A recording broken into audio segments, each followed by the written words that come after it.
In Israel, authorities held a conference for planning the establishment of illegal settlements in Gaza and forcing the displacement of Palestinians. On Monday, the head of the Venezuelan government delegation for the dialogue, Jorge Rodriguez, confirmed that his country accepts Norwegian invitation to verify Barbados' agreement with the opposition. And the president of Argentina, Javier Milei, defended his government program and ratified that he will seek to privatize the public companies of the South American country, in addition to dollarizing the economy.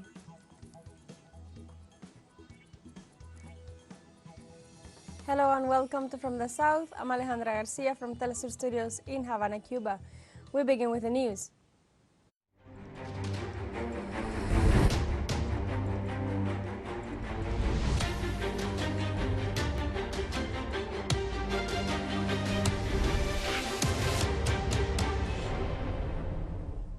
In Israel, authorities on Sunday held a conference in Tel Aviv with the aim of planning the establishment of illegal settlements in Gaza and forcing the displacement of Palestinians as a solution for Israelis to resettle in the Strip. In this context, Israeli government ministers and members of the parliament participated in the so-called Return to Gaza meeting. In this context, the far-right Israeli Minister of National Security, Itamar Ben-Gvir, called for the voluntary migration of the Palestinians and the renewal of the Israeli settlements in the Gaza Strip. For his part, he proposed that the Palestinians in Gaza should go to Iraq, Qatar, or Turkey. At the same time, Israeli minister added that the voluntary transfer of Gaza is the solution.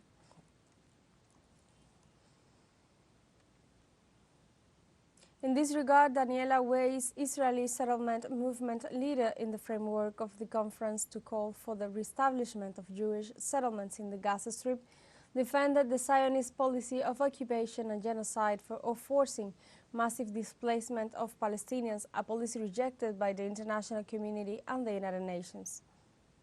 The aim of this assembly is to bring together the people who claim that we have to return to the Gaza Strip and establish Jewish communities right away in the Gush Katif area, in the city of Gaza itself, and all over the Strip. The Arabs will not stay in Gaza, not the Hamas, not the supporters of Hamas. And those who do not support Hamas don't want to stay anyway. So the purpose is to impose pressure on the government by masses. There is this gathering, there will be another gathering and another gathering, a bigger one. The Palestinian government condemned on Monday a conference held in Israel with the presence of 11 ministers and 15 legislators to address the expulsion of the population of Gaza and repopulate the area with Jewish settlers. In this sense, the Palestinian authorities stated that the aim of the event held in Tel Aviv reveals the true face of the Israeli far-right in power, its hostility to peace and its adherence to occupation, colonialism and apartheid. In the meantime, the statement added they hold responsible Benjamin Netanyahu's government for promoting hate and forcing mass displacement. On the other hand, Palestine once again called on the international community, and especially the United States, to exert real pressure on Netanyahu to stop these provocative practices.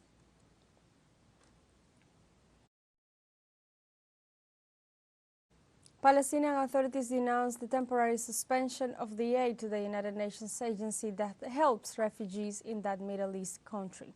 The Commissioner General of that agency, Philippe Lazzarini, described as serious and highly irresponsible the actions of some countries that suspended funding to punish their entire community serving that United Nations for accusations against a small group of people. He also underlined that the United Nations institution never received any reservations regarding specific workers. Lazzarini remembered that over 2 million people in Gaza depend on this agency, especially in times of war, displacement and political crisis in the region. The official asked the nations to reconsider its position. And at least 26,637 Palestinians have been killed in Israeli attacks since October 7th, according to the Palestinian Ministry of Health's most recent official toll. On the 115th day of the war on Gaza, the Zionist regime committed 14 crimes in different areas of the Gaza Strip in the past 24 hours, killing 215 people and injuring 300. The Palestinian ministry said in a statement, the Israeli regime has lashed out by air, sea and land against the population of the Gaza Strip since October 7th after suffering an unprecedented defeat in the operation of the Palestinian Islamic Resistance Movement Hamas, called Al-Aqsa Flood. The Houthi movement in Yemen confirmed that they attacked on Sunday a U.S. military vessels in the Gulf of Aden in defense of the Palestinian people. Members of the movement reiterated that this new attack was part of the military measures taken by the Yemeni armed forces in defense of the country and in support of the Palestinian people. They also indicated that the attack vessel was providing logistical support to the U.S. forces involved in the aggression against Yemen. They further assured that the Yemen naval force will continue to prevent Israeli shipping to the occupied Palestinian ports until Israel stops the aggression and lifts the siege against the Gaza Strip. Let's take a short break, but remember you can join us on TikTok at teleSUR English, where you will find news in different formats, news updates and more. Other stories coming up, stay with us.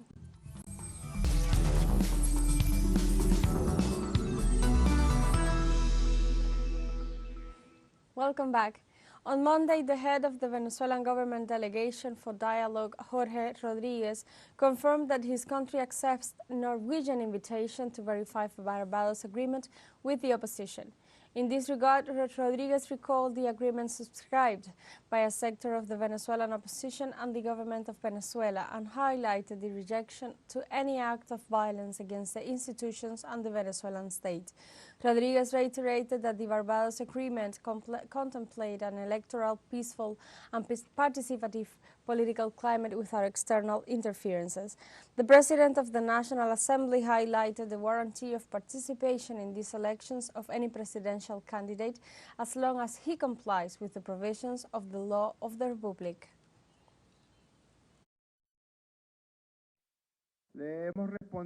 We have responded to the facilitating delegation of the Kingdom of Norway that Venezuela is ready for the Commission for Verification and Follow-up of the Barbados agreements to be set up. We have many things to show them. We have much to show in that Verification and Follow-up Commission, where Norway will be present, the facilitating countries, and of course the two delegations, the delegation of that sector of the Venezuelan opposition called La POT and the Venezuelan delegation, the delegation of the Bolivarian government of the Republic of Venezuela. Also, the President of the Venezuelan National Assembly, Jorge Rodriguez, recalled that the Barbados Agreement rejects any form of political violence and foreign interference affecting the political and social climate favorable to this year's electoral process. We reject any form of political violence against Venezuela, its state and its institutions.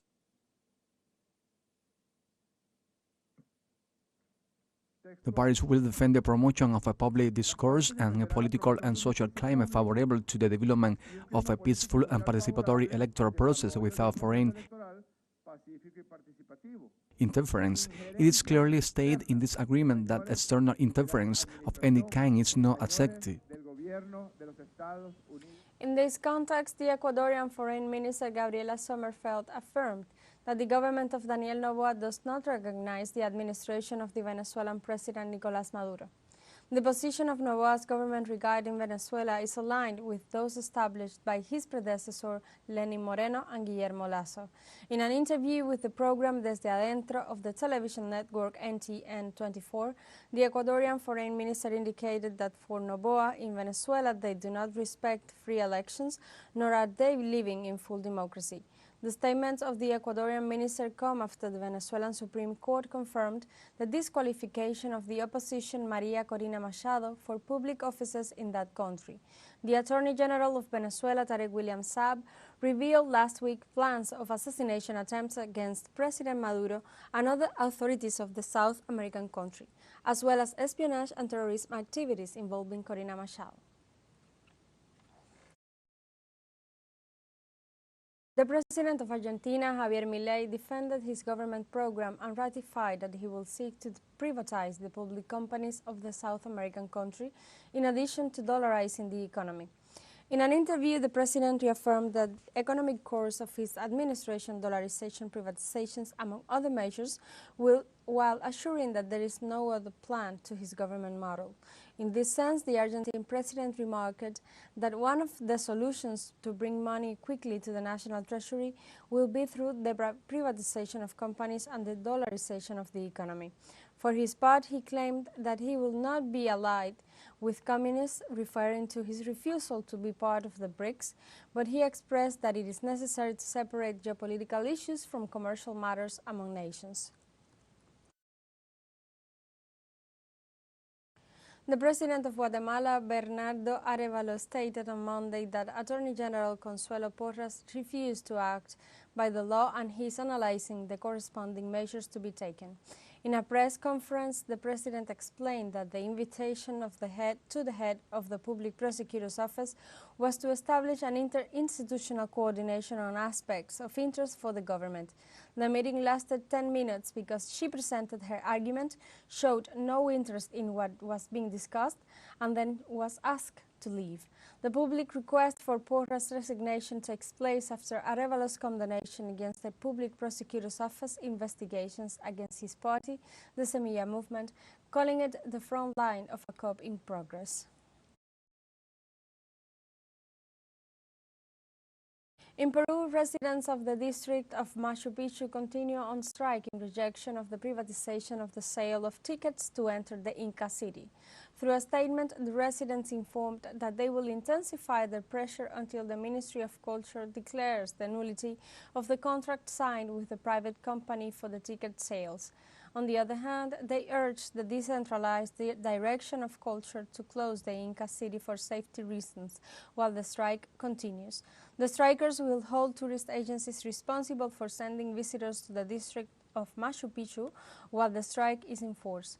The officials of the Ministry of Culture have not reached an agreement with authorities or social organizations to establish a dialogue table to discuss the situation. In Haiti, transport workers and social organizations began a three-day general strike on Monday to demand the resignation of Prime Minister Ariel Henry, in view of the insecurity crisis that is sweeping the country. The strike was led by the Anti-Corruption Union Brigade, which considers that the current national authorities do not have the will to get the country out of the situation in which it finds itself. Opposition parties, transport workers, teachers, and human rights organizations joined the demonstration denouncing the generalized kidnappings of the population and citizen insecurity. It is also expected that the demonstrations will intensify as February 7th approaches the date of the presidential inauguration in the country.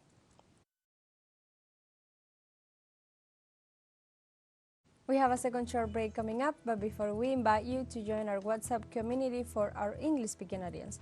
You can scan the QR code on screen to join directly and share the link to reach more people. Constant news, coverage of Latin America and the Caribbean, as well as the rest of the world. To stay connected and informed, teleSUR final short break. Don't go away.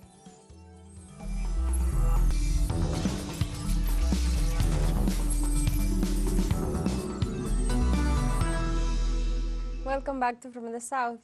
Belgian farmers blocked traffic on several of the country's highways on Monday to demand greater protection for the agricultural industries.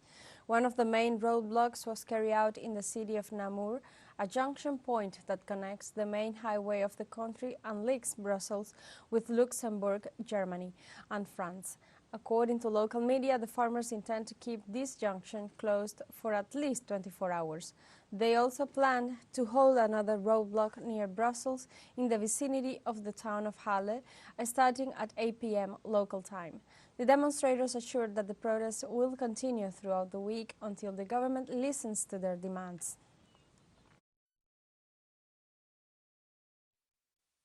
For now, today is the day to protest. We will take the necessary measures. We hope to be demonstrating until Thursday, and I think that on Thursday the question is whether we go to Brussels.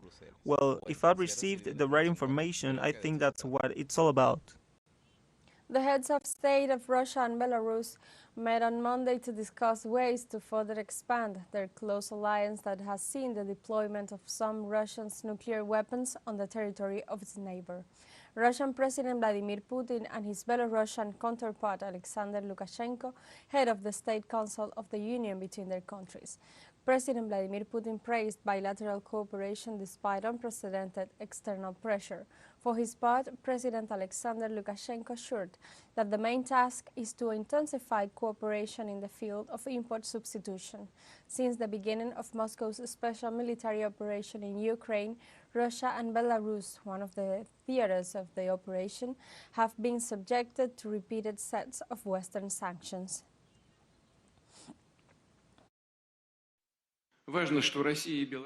It is important that Russia and Belarus, under conditions of unprecedented external pressure, closely interact on the world stage, inevitably and invariably providing each other with genuine mutual support.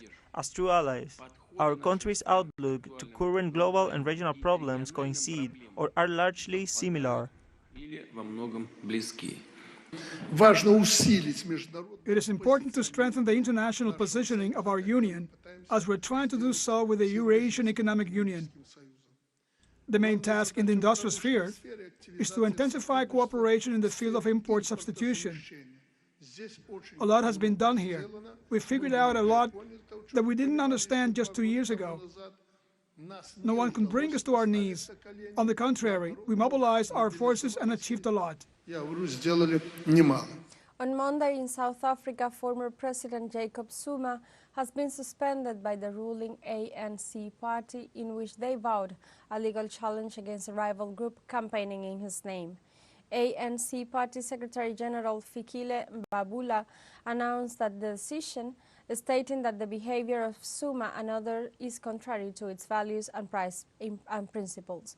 This decision was widely expected and will be seen as a sign of disunity in the movement ahead of this year's general elections, where the ANC has long been the dominant party and could lose ground.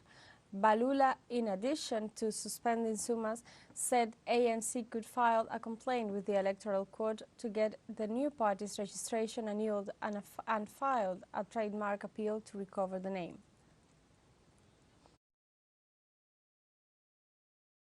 The NEC concluded that exceptional circumstances exist to justify and warrant an immediate decision to suspend former ANC President Jacob Zuma in line with Rule 25.60.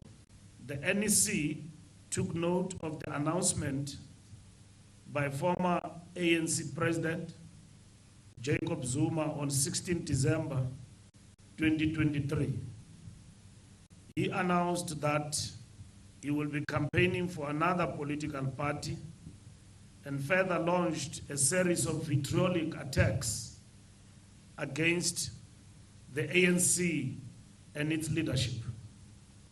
Zuma and others whose conduct is in conflict with our values and principles will find themselves outside the African National Congress. Foreign ministers and representatives of the Association of Southeast Asian Nations, ASEAN, are meeting on Monday in the Laos People's Democratic Republic. The delegates were received by the Prime Minister of Laos to later begin the meeting, held in the city of Luang Prabang. The permanent secretary of the Ministry of Foreign Affairs of Myanmar attended the meeting for the first time since the February 2021 COP due to the veto of the military junta. Founded in 1967, ASEAN is made up of Brunei, Cambodia, Indonesia, Laos, Malaysia, the Philippines, Singapore, Thailand, Vietnam, and Myanmar. We have come to the end of this news brief, but you can find these and many other stories on our website at telesurenglish.net and join us on social media, Facebook, X, Instagram, Telegram, and TikTok as well. For Telesur English, I'm Alejandra Garcia. Thank you for watching.